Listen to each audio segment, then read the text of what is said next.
Alright. Ismail Sabri ni boleh kata macam tali barut PN gitu?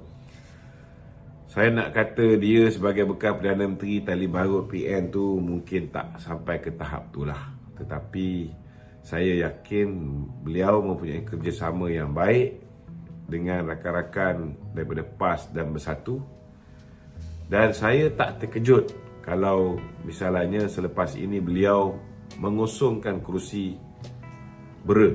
Saya tak terkejut kalau misalnya beliau mengambil tindakan mengusungkan kursi BERA dan bertanding atas tiket parti lain. Saya tak terkejut. Kerana tak tahulah, mungkin orang lain percaya kat dia, saya dah lama tak percaya kat dia. Okey? Okey tu. Ya. Dalam kenyataan yang sama yang dikeluarkan oleh Ismail Sabri, Ya. dia mengatakan bahawa kini UMNO terpaksa bergantung kepada undi bukan Melayu dalam PRN baru-baru ini. Benar ke tu? Saya tak boleh nak nafikan sepenuhnya kerana punca UMNO mempunyai prestasi begitu buruk hari ini ialah Ismail Sabri. Kan? Kalau itu hari Ismail Sabri tak melengahkan pilihan raya, hari ini UMNO sudah berkuasa penuh. UMNO adalah kerajaan. UMNO adalah parti dominan dalam kerajaan. Dan kebarangkalian untuk kita memerintah secara bersendirian tanpa perlu kita bergabung dengan mana-mana parti politik sangat cerah ketika musuh-musuh politik UMNO ketika itu sedang berantakan selepas pilihan raya di Melaka, selepas pilihan raya di Johor. Tetapi dia membantu musuh kita build up their strength, memulihkan kekuatan mereka, mengembalikan mengukuhkan semula kedudukan mereka. Orang yang dah pencen daripada politik macam Rafizi sempat patah balik, sempat menjejaskan keputusan kita.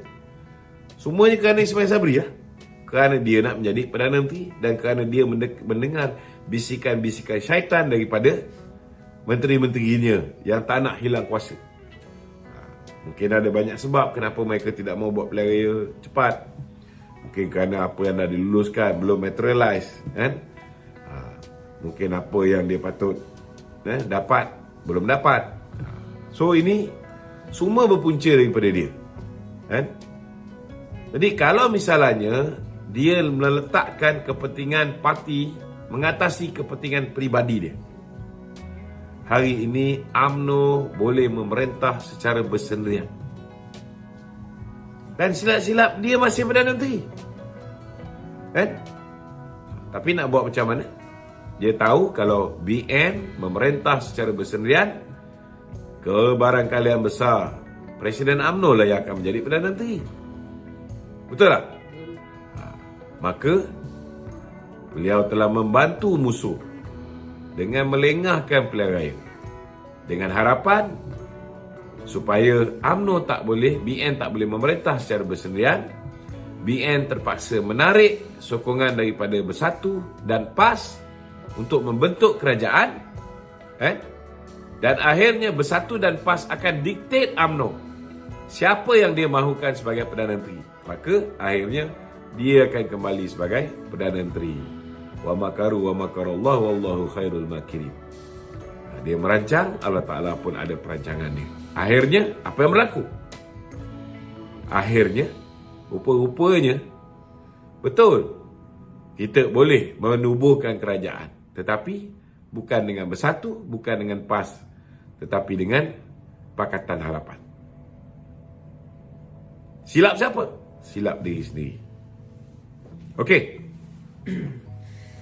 Okey tu. Ya. Hari ini kita melihat UMNO terbahagi kepada dua sekarang. Pro kepada Perikatan Nasional dan perpaduan. Selaku Majlis Kerja Tertinggi, apa perlu UMNO lakukan? Saya tak bersetuju mengatakan UMNO terbagi kepada dua.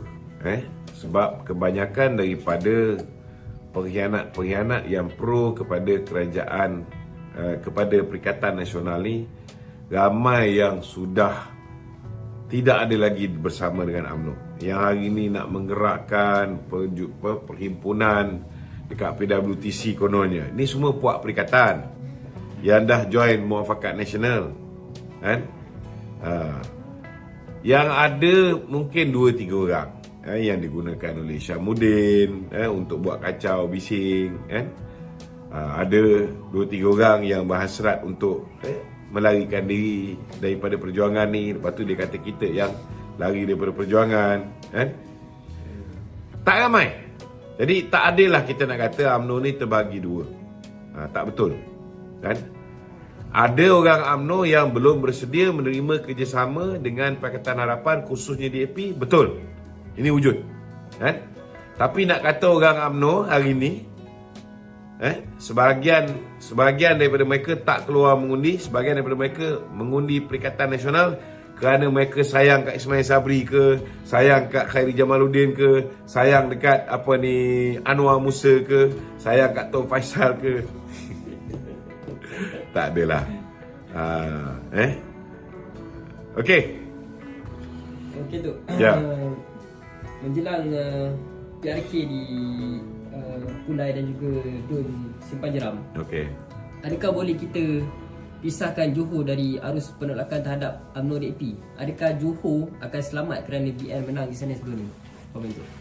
Saya nampak di Pulai rakan kita Amanah atas tiket Pakatan Harapan akan menang mudah lah, insyaAllah. Tidak ada sebarang halangan kerana di situ undi bersatu 20,000 lebih je. Undi Datuk Nur Jazlan dulu pun lebih kurang 31,000, kan? Undi Allahyarham Salahuddin Ayub pun 60,000 lebih. So saya tak nampak lah ada sebarang halangan untuk Pakatan Harapan, Kerajaan Perpaduan memenangi kursi Pulai. Begitu juga dengan Dun Simpang Jeram. Kita masih lagi ke hadapan, tetapi kawasan ni kita tak nafikan bahawa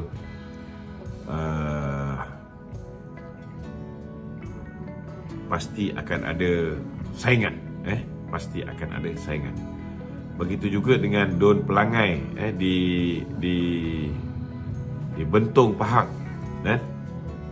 juga akan ada saingan kerana di kawasan-kawasan ini ada jumlah pengundi Melayu yang boleh dikata agak signifikan lah, yang boleh memberikan saingan yang sengit kepada Barisan Nasional di sana. Namun saya yakin kepimpinan Yang Amat Berhormat Datuk Seri Wan Rosdi, dan kepimpinan mantan Menteri Besar dulu, Datuk Seri Adnan Yaakob di Dun Pelangai, saya yakin InsyaAllah BN boleh menang dengan selesa di Dun Pelangai.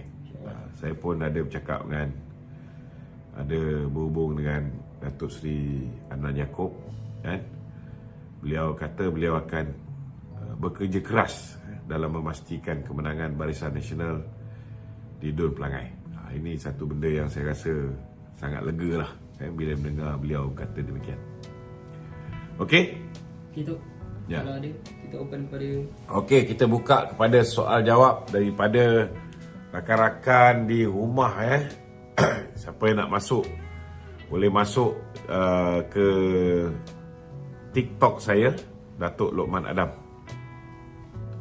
Okey, silakan. Pokok Sena. Pokok Sena. Jauh ni Kedah. Assalamualaikum warahmatullahi wabarakatuh. Waalaikumsalam warahmatullahi. Datuk. Ya, saya.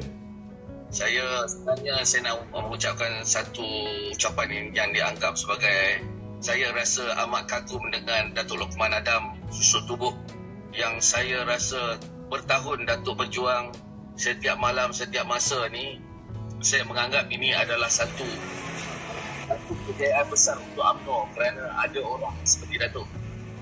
Okey, soalan saya Datuk. Okey, terima kasih. Saya sebenarnya amat terkejut dengan orang yang tidak bekerja, tetapi selepas rumah siap, pahat berbunyi. Amat kecewa saya melihat kerana saya tak nampak apa pun sumbangan beliau semasa dalam PRN, tetapi selepas rumah siap, seolah-olah selama sebulan kita berjuang dalam PRN, beliau tidak menampakkan muka dan statement yang dikeluarkan tadi saya dengar amat mengecewakan kerana dia mengatakan kita boleh memilih sesiapa parti mana sahaja yang kita suka. Itu merupakan satu signal yang amat Siapa yang cakap tu? Ya. Siapa yang cakap kita boleh Saya pilih? Siapa yang cakap Itu kita statement boleh yang pilih parti mana yang kita suka? Itu dia statement dalam satu ucapan beliau di dalam satu pentas semasa PRN baru ni. Saya ada video tu. Siapa nama dia? Siapa yang cakap ni? Ketua Pemuda UMNO Malaysia. Ya. Nanti boleh hantar tak apa Boleh. ni? Boleh hantar tak apa ni? Ya. Hantar kat saya nanti. Ucapan Boleh, dia tu betul ke dia cakap macam tu? Betul. Saya Sepatutnya dengar tidak begitulah. Macam mana kita sebagai pimpinan UMNO kita kata kita boleh pilih sesiapa saja yang kita suka. So that is very wrong. Kan? Datuk boleh tengok dalam DP yang dikeluarkan itu, ada saya terkejut dengan kenyataan itu dan saya juga terkejut. Kenapa selepas pilihan raya PRN baru nak kumpulkan orang? Kenapa sebelum PRN tak nak kumpulkan semua anak muda UMNO untuk berjuang bersama-sama? Ini yang saya anggap sebagai satu benda yang saya nak kata kuting dalam lipatan, boleh juga. Kalau nak dikatakan benda yang tidak sepatutnya berlaku dalam UMNO, kerana kita sayangkan UMNO, Datuk. Kita rasa kita perlu melakukan sesuatu supaya UMNO tidak lagi ditikam dari belakang berkali-kali, Datuk. Biarlah benda yang berlaku lepas. Kita nak move on. Dan saya nak UMNO kembali dan dasar. Dan kami di sini berjanji, Datuk, kami akan berjuang bersama-sama kerana selama ini kami hanya melihat. Tapi hari ini kami akan bangkit dan kami akan terus berjuang bersama UMNO untuk membuktikan bahawa UMNO masih relevan dan UMNO mempunyai kekuatan tersendiri. Terima kasih, Datuk. Terima kasih.